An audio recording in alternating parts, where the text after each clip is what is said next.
وقد ثبت حدیث میں یہی اور فیضی وذکر حدیث الزہری عن سالم عن ابیہ لم يثبت حدیث ابن مسعود ان النبی صلی اللہ علیہ وسلم لم يرفع یدیہ فی اول مرۃ. اس کا اردو ترجمہ یہ کہ رفع الیدین یہ ثابت ہے. ابن مسعود نے کہا کہ رسول اللہ صلی اللہ علیہ وسلم ایک بار ہی رفع الیدین کیا ہے اور نہیں کیا، یہ ثابت نہیں ہے. یہ امام ترمذی نے نقل کیا یہ جرح کو ابن المبارک کی، ٹھیک ہے. اور امام ابو داؤد کیا کہہ رہا ہے یہ حدیث صحیح نہیں ہے. ہاں کیا کہو گے اس کو؟ میں بولوں یہ دیکھو یہ حدیث کو ہی ضعیف کر دیا ہے مطلق طور پر. یعنی تمہیں اگر یہ کہو کہ یہ سند تو سفیان والا سند ہے، ارے بھائی سفیان والا سند تو وہی سند ہے جو دوسرے راوی نے بھی نقل کیا ہے. ارے میں تو بولنے تو دے میرے بھائی. ہاں بولو بولو. سب سے پہلے بسم اللہ الرحمن الرحیم. سب سے پہلے یہ جو سند یہ جرا کا لفظ ہی پڑے گا. لفظ تو یہ ہماری روایت پہ ہے ہی نہیں، ٹھیک ہے نا. یہ روایت جو ابن مسعود رضی اللہ تعالیٰ عنہ یہ ہماری روایت ہے. دیکھو امام طحاوی رحمۃ اللہ سے بیان اس پہ نقل کیا، ٹھیک ہے نا. اگر امام عبداللہ ابن مبارک رحمۃ اللہ علیہ کے نزدیک ہماری روایت ناقابل قبول ہوتی تو پھر اس کو نقل ہی کیوں کہتے، اس کو روایت کیوں کہتے، جبکہ سنن نسائی میں یہی روایت ابن مبارک رحمۃ اللہ نقل کرتے ہیں، ٹھیک ہے نا. ابن مبارک رحمۃ اللہ علیہ بیان کرتے ہیں. جب اس کے نزدیک یہ روایت ثابت نہیں ہوتے تو کیوں روایت کرتے. اگر یہ جرح ہماری روایت پر بھی قبول مان لیا جائے تو انہوں نے اپنی اسی روایت کو بیان کیا، اس سے پتہ چلتا ہے کہ اس سے انہوں نے رجوع کر لیا، ٹھیک نا. یہ دو جواب ہے. تیسرا جواب یہ ہو گیا کہ یہ جرح غیر مفسر ہے، یعنی جرح مبہم ہے اور جرح مبہم قبول نہیں ہوتا ہے. یہ ابن صلاح رحمۃ اللہ وہ بھی لکھتے ہیں کہ جرح مبہم قبول نہیں ہوتا. امام ابن کثیر رحمۃ اللہ لکھتے ہیں جرح مبہم قبول نہیں ہوتا. یہ وہابی کا عالم لکھتا ہے گنڈولوی صاحب کی جرح مبہم قبول نہیں ہوتا. پھر اور دیگر محدثین لکھتے ہیں جرح مبہم قبول نہیں ہوتا. امام سخاوی رحمۃ اللہ لکھتے ہیں المتوفى 902 وہ لکھتے ہیں جرح و تعدیل میں جرح صرف اسی وقت قبول ہوتی جب وہ مفسر ہو، یعنی جرح مفسر یعنی کارن بتایا جائے. جرح غیر مفسر نہیں کہ ثابت نہیں ہے تو جرح غیر مفسر مبہم ہے، یہ قبول نہیں ہوگی، ٹھیک ہے نا. اگر قبول بھی ہو جائے تو اس سے رجوع مان لیا جائے کیونکہ انہوں نے روایت بیان کیا سنن نسائی میں موجود ہے. تیسری بات کی ہماری روایت پہ جرح ہی نہیں ہے. چلے جواب دے. چلے کل اللہ آئین اللہ پہ بات کریں گے. یعنی آپ کے اکارڈنگ آپ کے عمل پہ ایک بھی دلیل نہیں ہے. ٹھیک ہے وہ سامعین وچار کر لے گا اور میں ایک جرا پیش کر کے بات کو ختم کرتا ہوں. امام احمد بن حنبل نے کہا سنو نا تو آپ جرا پیش کریں تو اس کا جواب تو میں دوں گا نا. یہ کیسے ہوگا کہ آپ بولتے میں جواب پیش کر ختم کرتا ہوں؟ یہ کیسی بات ہوئی؟ آپ جرا کریں گے تو اس کا میں جواب دوں گا نا. عجیب مسئلہ ہے. اب آپ جواب دیں گے، ٹھیک ہے کوئی بات نہیں. حدیث عاصم بن قلیب راہ ابن ادریس قلم یاکل ثم لم یعود. یہ ابن عاصم بن قلیب نے اس کو نقل کیا ہے اور انہوں نے ثم لم یعود کا لفظ نہیں کہا. امام مسائل امام احمد میں یہ روایت ہے 253 نمبر روایت میں یہ، ٹھیک ہے. اسی طرح بہت سے 200 محدثین پیش کرتے ہیں، اس کو ضعیف کر دیا ہے اس حدیث میں. اور تم ایک بات نہیں کہہ رہا ہو جو خلافت البیہقیہ میں ہے، بیہقی میں ہے، جو امام بیہقی نے نقل کیا ہے اس بات کے ساتھ رفع الیدین ابن مسعود سے، اس کے بارے میں تمہارا موقف کیا ہے؟ وہ سند تو صحیح ہے، ٹھیک ہے. میں بولوں ہاں اس کا سند جو صحیح ثابت ہے اس کا مبہم روایت چھوڑو، جو مشکوک میرے کو بولنے تو دے میرے بھائی، میرے کو بولنے تو دے. ارے بولنے تو دیں. بسم اللہ الرحمن الرحیم.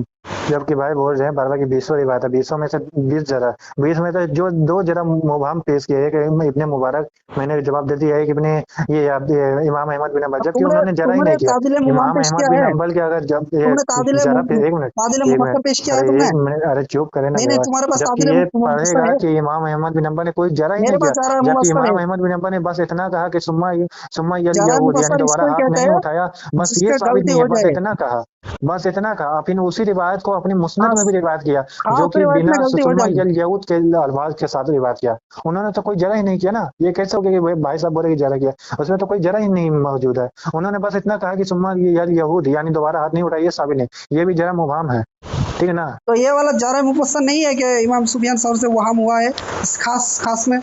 یہ تو امام سفیان میں نے جو بیان کیا اس میں امام سفیان ثوری یہی نہیں ہے نا. تو اس میں تو ثم لم یعود بھی نہیں ہے نا. مت رہے نا. تو وہی تو ہمارا بات ہے کہ ثم لا یعود یہ نہیں ہے. جبکہ آپ کا ایک منٹ سنو، یہ سما یہود کے ساتھ ہی ہے. ابراہیم نقی نے بھی روایت کیا، ٹھیک ہے نا. 2 اور راوی نے بھی روایت کیا. ٹھیک ہے ٹھیک ہے ٹھیک ہے ٹھیک ہے پھر آپ یہ کہ امام سفیان ثوری نے ٹھیک ہے ابن نقی کی بات پیش کرو، میں جواب دوں گا. ٹھیک ہے لیکن جو میں نے پیش کیا تھا نہیں وہ پیش کرو نہیں دوسرا بات پیش کرو. ایک منٹ میں پیش کر دیا، آپ ہی نے تو پیش کیا نا، جبکہ میں نے ثابت کر دیا. نہیں اس کا جواب ہے ہمارا، بس پیش کرو. ایک بھی روایت پیش نہیں کیا، ٹھیک ہے نا. ابراہیم نقوی پیش کرو، یہ والا پیش کرو، کیا ہے تمہارے پاس جو ہے سب؟ ابو بکر نحسلی، ہاں ابو بکر نحسلی نے بیان کیا، سوری وہ میں نے بتایا، ابو بکر نحسلی نے اسی کو بیان کیا، پھر ایک اور ابھی نہیں، ابن ادریس نے بھی اسی روایت کو بیان کیا، ٹھیک ہے نا؟ وہی تو میں کہہ رہا ہوں، امام احمد بن حنبل نے کہا کہ انہوں نے وہ بھی تو ثم لم یعود وہ بیان نہیں کیا ابن ادریس نے جو روایت کا بات یہود کے ساتھ روایت کیا، کس نے؟ ابو بکر نحسلی نا ابن ادریس نے، ٹھیک ہے نا؟ ان دونوں نے بھی یہی روایت، اگر آپ بولیں گے کہ امام سفیان ثوری سے غلطی ہوئی، پھر بھی انہوں نے کہا دوسری روایت دوسری سند بھی مل جاتی ہے ہمیں، لہٰذا یہ جرم تو وہ مبہم پیش ہے۔ کرو، دوسری سند پیش کرو، پیش کرو، پیش کرو۔ میں نے تو پیش کر دیا نا، امام دارقطنی کی سنن امام دارقطنی رحمۃ اللہ علیہ کی کتاب العلل، کتاب العلل میں وہاں کتاب پر کہیں العلل بھی ہے، اس لکھا کا نہیں ہے۔ صفحہ نمبر 192 ہے، اس میں 3 سند بیان کرتے ہیں، ایک امام سفیان ثوری کا، ایک ابن ادریس کا، ایک ابو بکر نحسلی کا، ان تینوں نے بیان کیا ثم الیہود کے ساتھ۔ یہ اس کا مبہم ہے، ٹھیک ہے، یعنی اس کا غلطی اللہ اکبر۔ میں چلے نے آپ اپنے عمل پہ تو پیش کرے میرے بھائی، آپ نے ابھی تک اپنے عمل پہ پیش نہیں کیا ایک بھی روایت۔ دیکھیں اس میں کیا ہے نا، ارے آپ کا عمل ثابت ہے کہ نہیں حدیث سے؟ ابن حبان نے کیا کہا سنو، ارے ابن حبان کے جو ہے آپ کا عمل ثابت ہے کہ نہیں حدیث سے؟ ہاں یا نہ بولے، پھر میں سوؤں گا۔ ٹھیک ہے میں بھی سوؤں گا، لیکن امام شافعی رحمہ اللہ نے کہا کہ وذهب سفیان الى ان یغلط یزید فی هذا الحدیث، حدیث میں سفیان ثوری نے غلطی کیا ہے، ایسے 20 محدثین پیش کر سکتا ہوں ابھی ارے سفیان ثوری نے غلطی کیا نا، تو سفیان ثوری کا مطابقت تو ہمیں ایک منٹ، میرا سفیان ثوری کا کیا مطابقت تو ہمیں کر دیا نا، ابن ادریس نے کیا، ابو بکر نحسلی نے کیا، اب کیا چاہیے؟ یہ آپ کے زبیر علی ضعیف صاحب لکھتے ہیں کہ کسی ضعیف روایت کا ہمیں صحیح سند مل جائے تو وہ ضعیف روایت بھی قبول ہوتی ہے، ارے مطابقت سے قبول امام ہو احمد جاتی ہے۔ بن حنبل رحمہ اللہ کہہ رہا ہے کہ امام ادریس نے یہ ثم لم یعود نہیں ذکر کیا، کہاں؟ جبکہ امام دارقطنی رحمۃ اللہ 3 سند بیان کیا، جس میں انہوں نے بیان کیا ثم الیہود کا بیان کیا۔ ارے میرے بھائی آپ ثم الیہود، ایک منٹ نہیں ہے ایک وہی منٹ اوپر، ٹھیک ارے سے ایک منٹ ٹھیک سے ثم پڑھو، الیہود، ایک منٹ میں نے کیا ارے بھائی بولا؟ ٹھیک سے پڑھو نا، ارے اس میں سننے نہیں نا ہے ثم سنیں نا لم یعود، اس سند میں سنیں نہیں نا ہے۔ سنیں نا ثم الیہود اگر نہ بھی مانے پھر بھی ہمارا الا فی الاولی مراتب سے ہمارا ثابت ہو جائے کہ پوری نماز میں صرف ایک بار رفع دینے کے، اس سے تو ہمارا موقف ثابت ہو گیا نا۔ جیسے میں نے کہا لا الہ الا اللہ، اللہ کے علاوہ کوئی الہ نہیں ہے، ٹھیک ہے نا؟ ہم نے الہ جو صاحب نے معبود کا انکار ٹھیک کر ہے دیا، ٹھیک ہے ٹھیک ہے، صرف ایک کا ہم ابھی نے مانا چلتے تو ہیں، اس میں ابھی بھی آ چلتے گیا، ہیں، سامعین ٹھیک ہے نا؟ بچار کر لے گا، کل ہاں تمہیں چلے آپ اپنے عمل پہ ایک بھی دلیل نہیں دے پائے، وہ الحمدللہ میں نے سامعین اپنے عمل پہ دے دیا۔ بچار کر لے گا۔ چلے ٹھیک ہے۔ السلام علیکم۔ السلام علیکم سامعین، آپ نے سنا کہ یہ فیصل بھائی جو بریلوی مسلک سے تعلق رکھتا ہے، تو ان کی بڑے سے بڑے اکابر کے پاس بھی رفع الیدین نہ کرنے کی کوئی دلیل نہیں ہے، اور کرنے کی تو بہت ساری دلیل ہے، لیکن یہ لوگ تو نہیں مانتے۔ ٹھیک ہے، جب حدیث پہ جرا کرتے تو ہم اصول حدیث کی روح سے اس کا جواب دیتے ہیں، تو یہ لوگ ادھر ادھر بھاگتے ہیں اور اصول حدیث سے بات نہیں کر سکتے۔ ٹھیک ہے، جو ساز قول وہ پیش کرتے، لیکن الحمدللہ جمہوریت سے ہم نے ثابت کیا اور قرآن حدیث سے ثابت کیا رفع الیدین کرنا یہ سنت ہے۔ سنت جاننے کے بعد بھی یہ لوگ نہیں مان رہے ہیں، تو اصلی سنی کون ہے یہ آپ کے نزدیک یہ واضح ہو گیا کہ اصلی سنی کون ہے۔ تو الحمدللہ ان کے پاس ایک بھی دلیل نہیں ہے رفع الیدین نہ کرنے کی۔ السلام علیکم۔